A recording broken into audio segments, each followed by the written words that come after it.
go to Layer and down to Duplicate Layer. You need 2 layers for this. So click OK. 2 layers. What I'm going to do, I'm going to add a mask to this one. How to add a mask? Layers panel, just go down here. And you can do this anytime. Just click here and that will add a mask. An empty, completely white mask. However, let's just go down to this. We need to blur it. And you can apply any blur. But it's probably best to apply a blur that you can change later. So filter and convert for smart filters. So now it's a smart filter. Smart filters means you can change the effect at any time. You can always go back to it and modify the strength of the blur or remove it, add a different blur instead. So filter and now blur, and you can add a Gaussian blur and that will be a live smart filter. So Gaussian blur, and I'm just going to go for 106. Really blur the image out completely. Click OK. And that's applied to the layer below, and that's the key thing. Because now what you do, just go back here to the top layer, put that back on again. Now you can't see the blur. However, if you go here and then select the gradient tool over here, you've got gradients up here. Now you can go for a variety of different gradients, but all that you really need to do is go for this one. Select this one, black to white. And I'm going to use radial.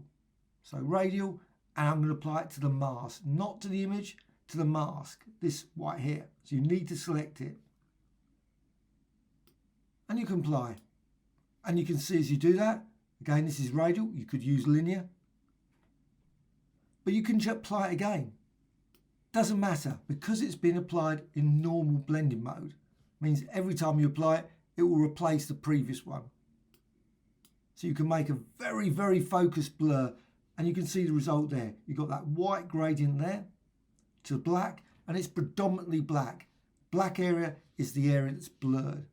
So if you want it to be further out, then you can see now it's mainly white, and there's very slight blurring just around the edges. If you go here to linear, select linear, you can apply linear. Let's just drag that down, hold the shift down if you want it straight up, straight down. And you can see now white is nice and clear. The black area there, it's nicely blurred. And you can change that any numbers of ways. So you can apply a blur so you only just see that wall, or you go the other way and you can just apply that and blur that part, and so on. That's live blurring in Photoshop.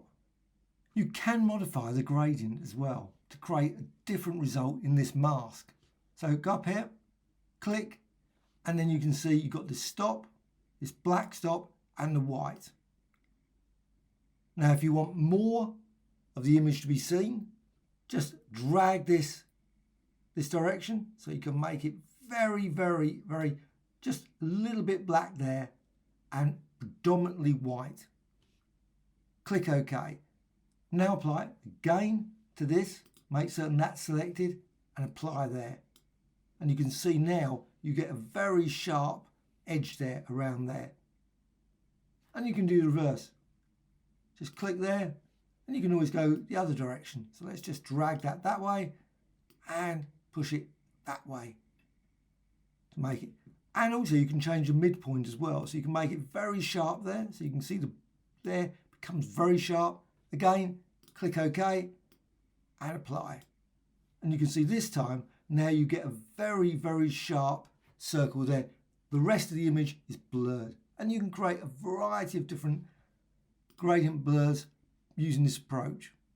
So just go here and just drag that down there. Let's just drag that so it's there. And if you wish, you can always add here, add a white stop this side. So you've got just black in the center, white there. So on one side, white, black, and then white. Click OK and apply again. And you can see now you get a nice ring effect there. Again, drag that out and you can see that ring. You've got the clear in the centre, clear around the edge, but you've got that blurry effect, that ring effect there. Hope you found this tutorial of interest. Any questions, please let me know in the comments below. Always great to hear from you. Thank you much.